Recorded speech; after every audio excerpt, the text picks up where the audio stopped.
Medical examiners who do autopsies, what's the most disturbing body you've dissected? Story 1. I worked as an anatomical pathology technician. Basically, my job is to carry out the external examination of a patient and then eviscerate them, ready for the pathologist to dissect the organs and determine a cause of death. When I was a trainee, it was a sort of rite of passage for you to eviscerate the decomposed bodies. I always used to make my first incision and then leave the body to gas off, which literally made your eyes burn. It smelled that bad. But ultimately, when it came to eviscerating the body itself, it seemed to make it not smell as bad once the gases had all been expelled. Maggoty bodies are generally the worst because the maggots literally get everywhere. Dozens of times I could feel them crawling up my sleeves and inside my scrubs. As you can imagine, you see some really disturbing stuff in the profession. But one that will always stick with me is a 13-year-old girl I had to autopsy who had jumped from a bridge due to online bullying and had been in the water for about 3 weeks. I remember her coming in, being partly skeletal, sopping wet and covered in mud.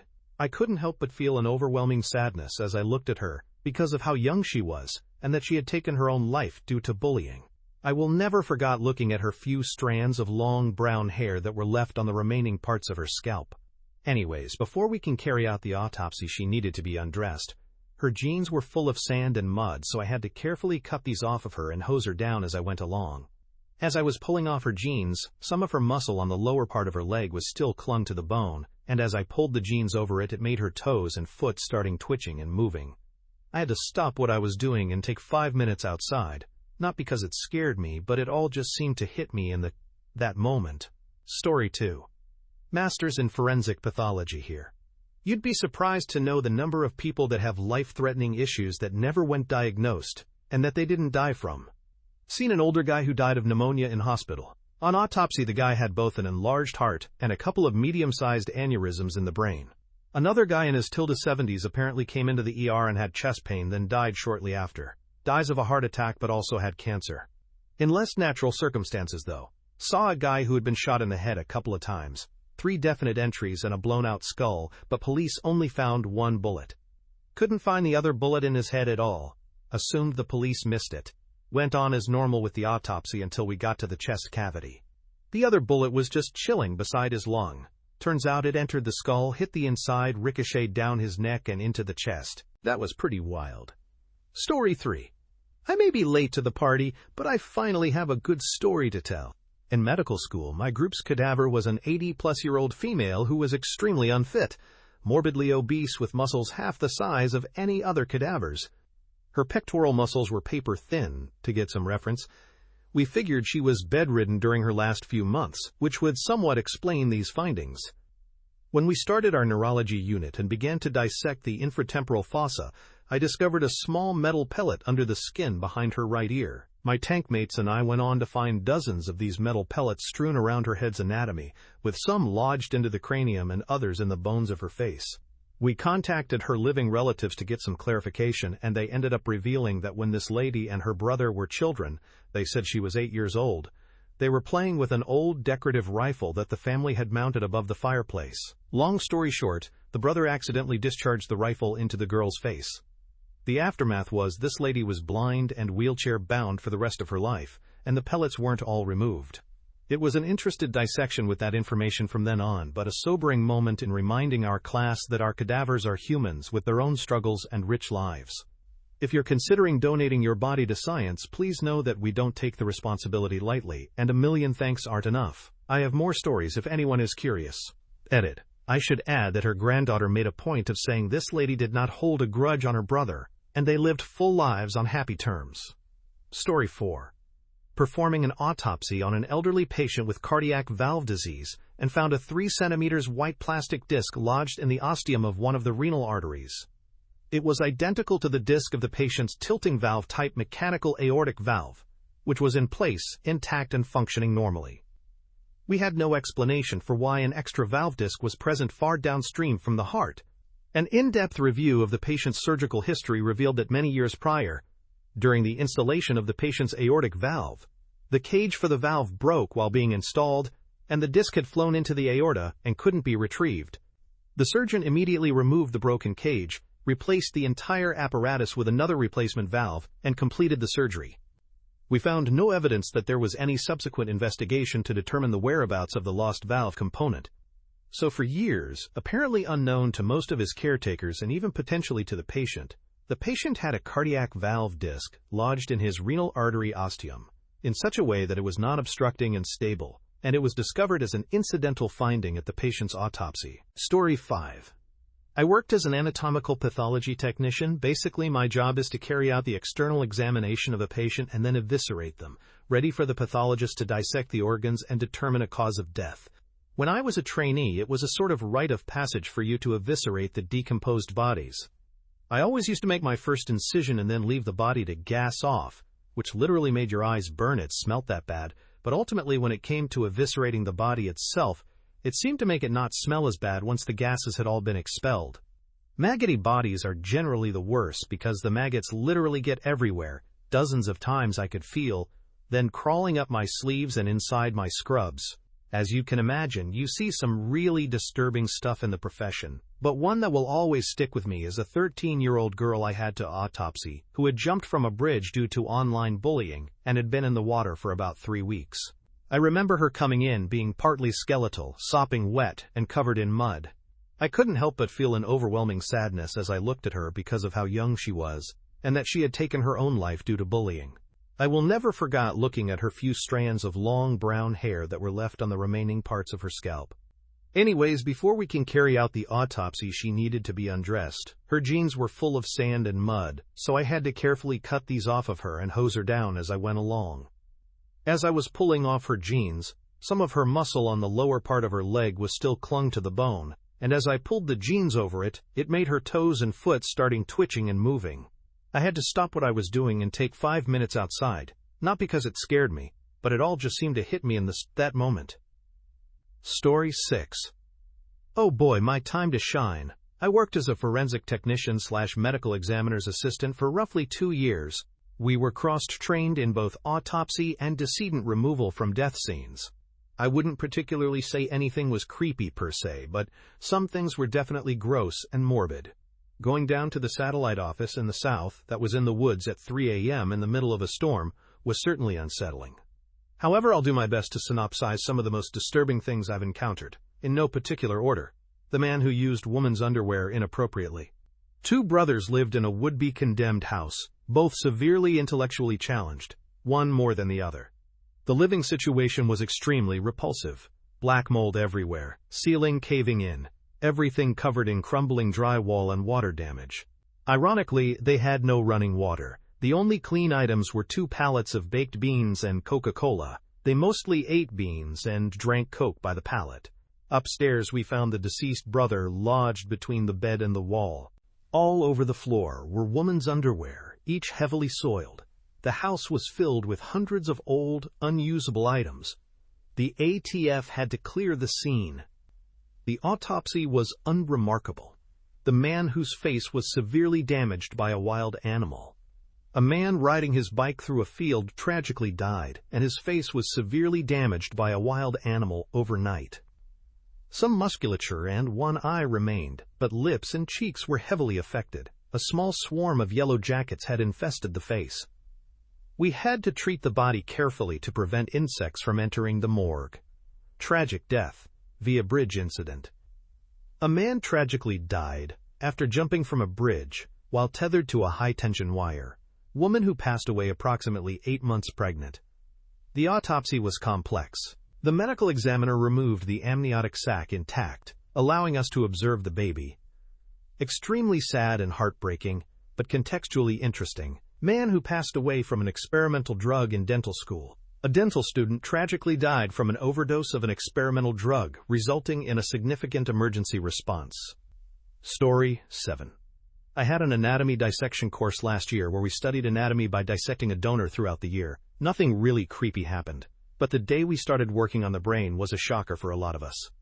I think we all were sort of shocked that we were holding someone's entire being in our hands.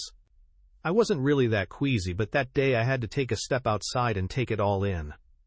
It was an incredible opportunity, and I feel so honored to have been able to learn that way. Sorry, didn't really answer the question, just had to share. Story 8. I did an autopsy of a young kid around 10 years old who had hydrocephalus and was also quadriplegic yet retained some of his normal functions, like talking and understanding, albeit minimally. When I opened his skull, there was no brain. I was shocked. This was my first time witnessing something like this, but there was approx 1.5 L of fluid and just an empty skull. The brain was so severely atrophied it was tinier than a golf ball. Amazing how he survived till 10. Story 9. I'm a funeral director and was embalming an older woman who had recently passed away, about an hour before. I couldn't get any proper drainage at first, even though the drain tube was in her vein. When I opened it, the embalming fluid was pushing through unexpectedly.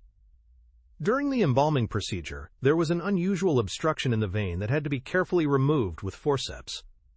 It was about 7 inches long and had branches from the smaller vessels. Blood began to flow unexpectedly, but the embalming went smoothly after that. Story 10. I am a pre-med student, and one time while shadowing a forensic pathologist 3 days before Christmas, he was examining a case involving an automobile versus pedestrian accident. The man had suffered extensive head injuries. During the medical examination following the accident, it was clear that the person had severe cranial trauma and brain damage. The man also had $10,000 in cash in his jean pockets. According to police, he had a prior record, so the theory was either involvement in illegal activity or an accident. Story 11. Just sharing some stories I saved. I read them 2 years ago and they just stuck in my head. She was talking about an anorexic girl. I posted before about wanting to do her autopsy. It's my job, I'm not creepy. Finally did one on someone who was even thinner last week. Their spinal columns stuck out through their stomach while lying on their back. This person had been like that for 7 years. All organs were black and green, and the skull was yellow and extremely thin. The organs were tiny and rested on either side of the spine with nothing on the spinal column. The thyroid bone was fully visible through the neck skin. The muscles that sit over the skull were basically non-existent. The brain was mushy, as were the lungs. Their liver was half the size of a normal liver. The intestines were mostly dead and fell apart to the touch. Cause of death was liver failure with etiology for aspiration pneumonia. This person also had a small brain. The brain normally sits packed into the skull, with the dura tightly encasing it. In this case, the brain was not flush with the dura, with clear gyri that resembled gelatin. Fresh brains are typically pinkish and soft, like a firm creme brulee. In this case, the brain had the consistency typical of rather decomposed brains, or people found days later in water.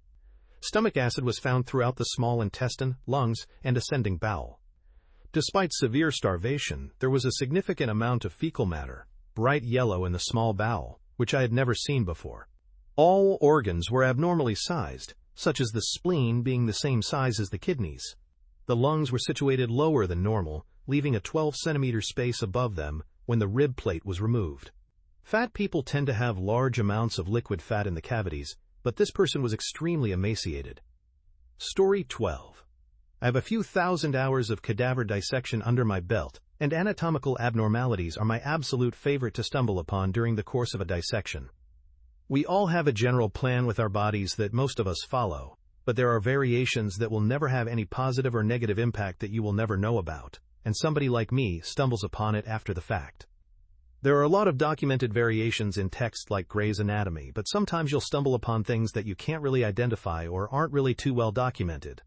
Some people will have extra muscles in their arms, legs, or hands. I'm not talking about things like plantaris or palmaris longus, but extra muscles that read completely unique, with no documented names that I could find. It's always really odd. Sometimes people will have congenital abnormalities and be missing a muscle, artery, nerve, etc. One person, their vertebral artery came directly off of the aorta on the right, I believe, going by memory, as opposed to the subclavian, which is the normal occurrence. Now, the really odd part about this was that the left vertebral artery terminated at the posterior inferior cerebellar artery, so the basilar artery contribution was only from the right vertebral artery. Their circle of Willis had an incomplete contribution, but I don't know anything about the people when they are alive, so I don't know if they had any cognitive or neurological deficits. Story 13.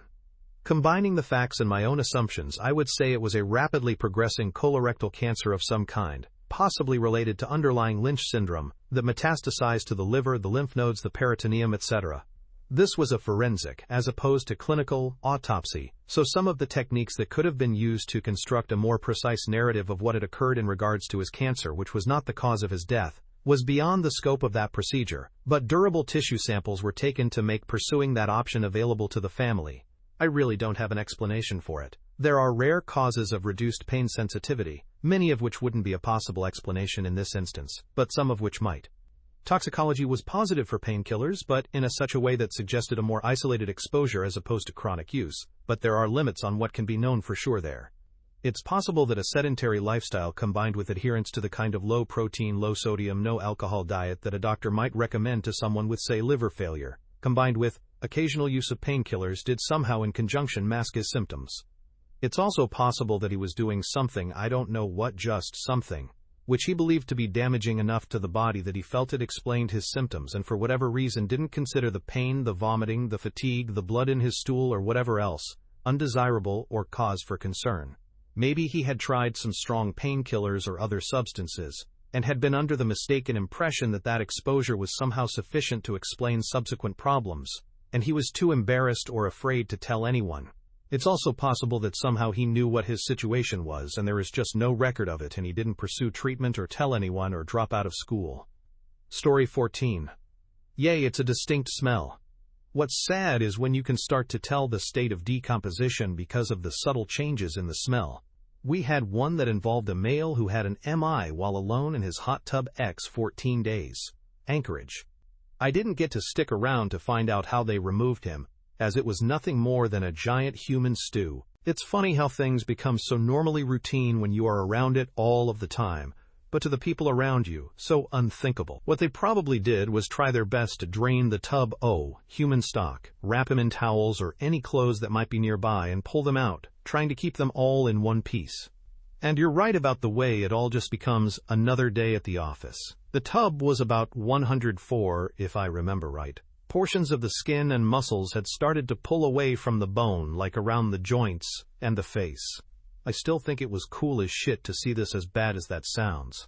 I know that feeling well. Schadenfreude and guilt make for a heady combination. Story 15. Yes, but only when they are moved. Pressure on the bowels will cause the gas to shift, and it only has one way to go. I actually got mess on by a decomp that was about 6 feet away from me because the force of the gas coming out of the anal sphincter propelled the nugget across the room when a coworker rolled a body onto its side.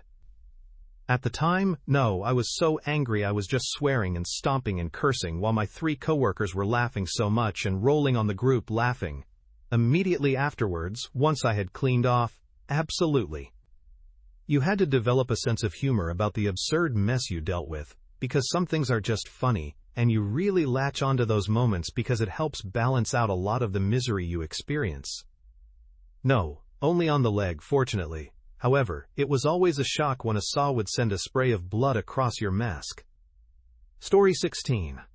Obligatory. I am not a medical examiner, but I had witnessed/assisted in some for my degree program. This is the story of who I like to call the Maggot Man.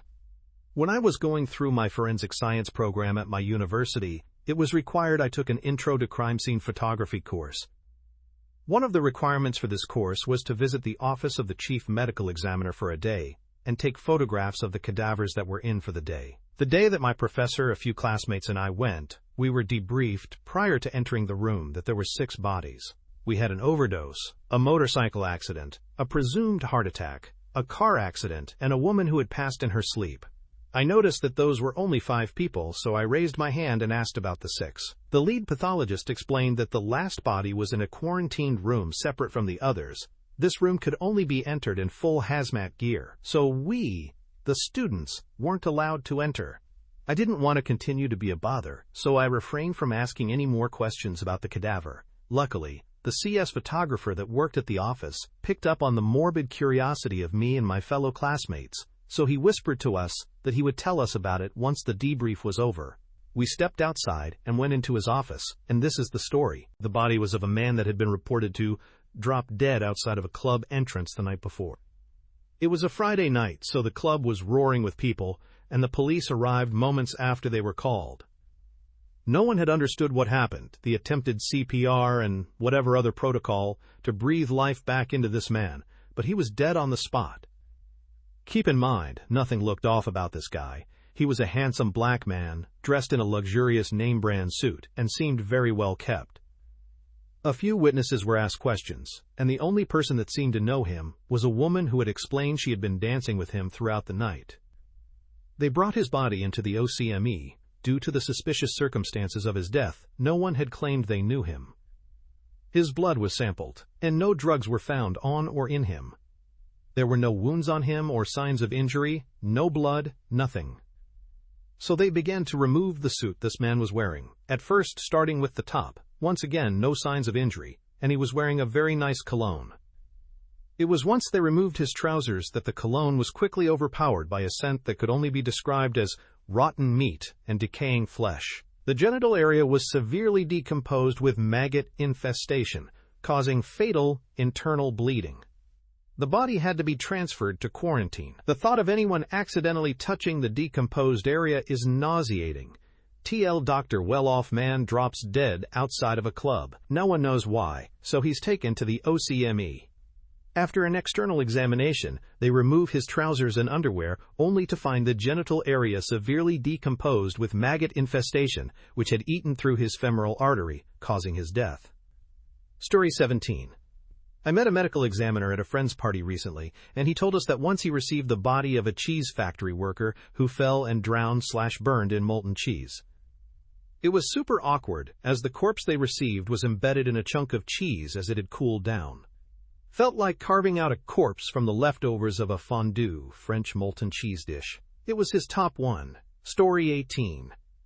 My dad used to perform autopsies. His best story was that they were brought a body that has no real indication of any issues. After examining the body, the only thing of note was that there was blood coming out of the guy's rectum. They begin the autopsy, and the guy's organs are completely liquefied, and the body cavity is filled with lead shot. Story 19. The death of Sean Doyle in 2002. He was fighting with a friend on their way home after a night out and got pushed down an open manhole. He was basically steamed alive. The coroner that did his autopsy did an interview years later and said it was the most horrific autopsy she'd ever done. Story 20. I was a forensic tech for a state medical examiner's office for about 2 years. I've assisted in about 1,000 autopsies and have removed bodies from scenes from likely twice that. A disturbing one was a mom that had drank herself to death, according to the husband, after relapsing on Mother's Day weekend. I just felt like something was off. Sent her for an autopsy. Had a ruptured liver, where dude had essentially beat her till she internally bled to death. Later, while out on bail, he stole a semi-truck, crashed it in a pond, got out shooting at a deputy, and they killed him. Saved the taxpayers a good chunk of money. Story 21. I worked as an anatomical pathology technician. Basically, my job is to carry out the external examination of a patient and then eviscerate them, ready for the pathologists to dissect the organs and determine a cause of death. When I was a trainee, it was a sort of rite of passage for you to eviscerate the decomposed bodies. I always used to make my first incision and then leave the body to gas off, which literally made your eyes burn. It smelt that bad. But ultimately, when it came to eviscerating the body itself, it seemed to make it not smell as bad once the gases had all been expelled. Maggoty bodies are generally the worst because the maggots literally get everywhere. Dozens of times I could feel them crawling up my sleeves and inside my scrubs. As you can imagine, you see some really disturbing stuff in the profession. But one that will always stick with me is a 13-year-old girl I had to autopsy, who had jumped from a bridge due to online bullying and had been in the water for about 3 weeks. I remember her coming in, being partly skeletal, sopping wet, and covered in mud. I couldn't help but feel an overwhelming sadness as I looked at her, because of how young she was, and that she had taken her own life due to bullying.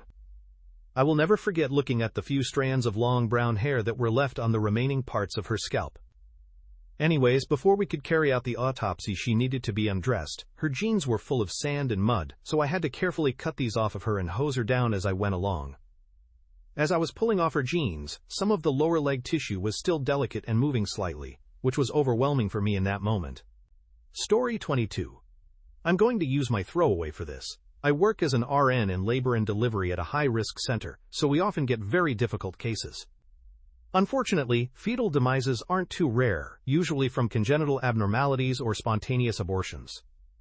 Having worked in the past with adults who have died, working with deceased babies is much more emotionally challenging than I had expected.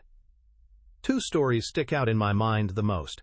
My first fetal demise was an induction for an 18-week-old fetus.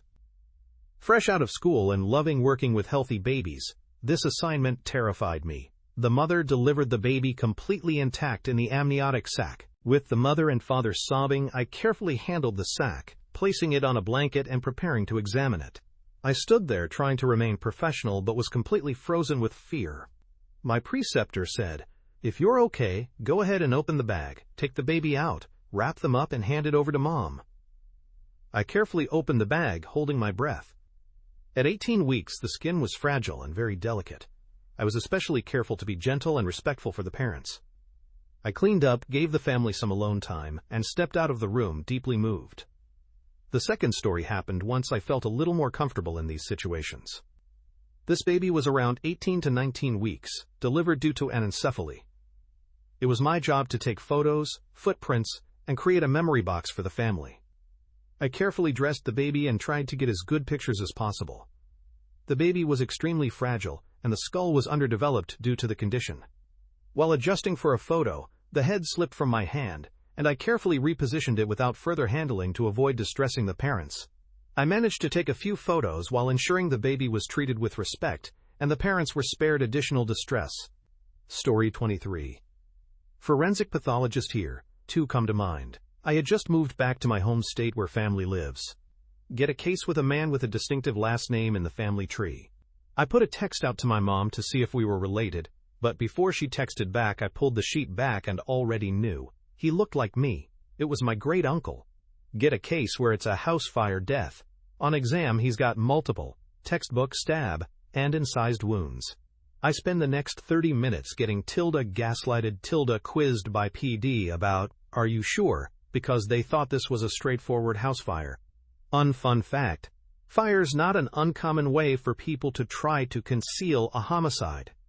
Story 24. I was a forensic tech for a state medical examiner's office for about 2 years. I've assisted in about 1,000 autopsies and have removed bodies from scenes from likely twice that. I told these stories in another Ask Reddit thread about people who clean up crime scenes, and I have a few takeaways. Man who had a severe psychotic break and inflicted fatal self-injury. Man who suffered a fatal assault involving objects. Man who died by hanging using a high-tension cable. Woman overdosing whilst carrying an 8-month pregnancy. No really any major revelations like, in terms of something wild, unexpected, or a medical finding that contradicts the police report. Just seen enough in one lifetime for 100 people. Edit. You can likely dig through my posts if you want to find the whole stories. Pretty sure my profile is public. Story 25. I may be late to the party, but I finally have a good story to tell. In medical school, my group's cadaver was an 80-plus-year-old female who was extremely unfit, morbidly obese with muscles half the size of any other cadavers. Her pectoral muscles were paper thin, to get some reference. We figured she was bedridden during her last few months, which would somewhat explain these findings. When we started our neurology unit and began to dissect the infratemporal fossa, I discovered a small metal pellet under the skin behind her right ear. My tank mates and I went on to find dozens of these metal pellets strewn around her head's anatomy, with some lodged into the cranium and others in the bones of her face. We contacted her living relatives to get some clarification, and they ended up revealing that when this lady and her brother were children, they said she was 8 years old. They were playing with an old decorative rifle that the family had mounted above the fireplace. Long story short, the brother accidentally discharged the rifle into the girl's face. The aftermath was this lady was blind and wheelchair-bound for the rest of her life, and the pellets weren't all removed. It was an interested dissection with that information from then on, but a sobering moment in reminding our class that our cadavers are humans with their own struggles and rich lives. If you're considering donating your body to science, please know that we don't take the responsibility lightly, and a million thanks aren't enough. I have more stories if anyone is curious. Edit. I should add that her granddaughter made a point of saying this lady did not hold a grudge on her brother, and they lived full lives on happy terms. Story 26. Not exactly an autopsy per se, but it was a patient found unresponsive, with CPR in progress by EMS. The man was clearly homeless, based on his appearance. He reportedly had not been seen for several days by his friends, and was eventually found behind a fast food restaurant dumpster. We were briefly able to get a pulse back, and when the nurse cut his pants off to place a catheter, we saw the cause. He had fashioned a makeshift ring around the genital area, which severely restricted circulation, causing necrosis. I did a bedside ultrasound and found his abdomen full of free fluid, which is bad. Most likely his bladder had ruptured from being unable to urinate for days. His labs suggested he was in septic shock and full-blown renal failure as well. He did not survive much longer than that. Edit, I remembered another one. In my final year of training, we had a cadaver lab to practice advanced airway management techniques, e.g., difficult intubation, cricothyroidotomy, etc. While I was helping an intern do a basic intubation, she commented the tube wouldn't pass. I think she has some kind of growth or mass in her airway. I took a look, asked for some forceps, and pulled a half-eaten hot dog out of her larynx. It, of course, had been embalmed along with the rest of her. Cause of death identified. Story 27. I've seen a few in my life, though not being the part of the ME, or coroner. In the past, I worked as a deputy, so every so often we'd have to do calls where, inevitably, we ran across deceased persons.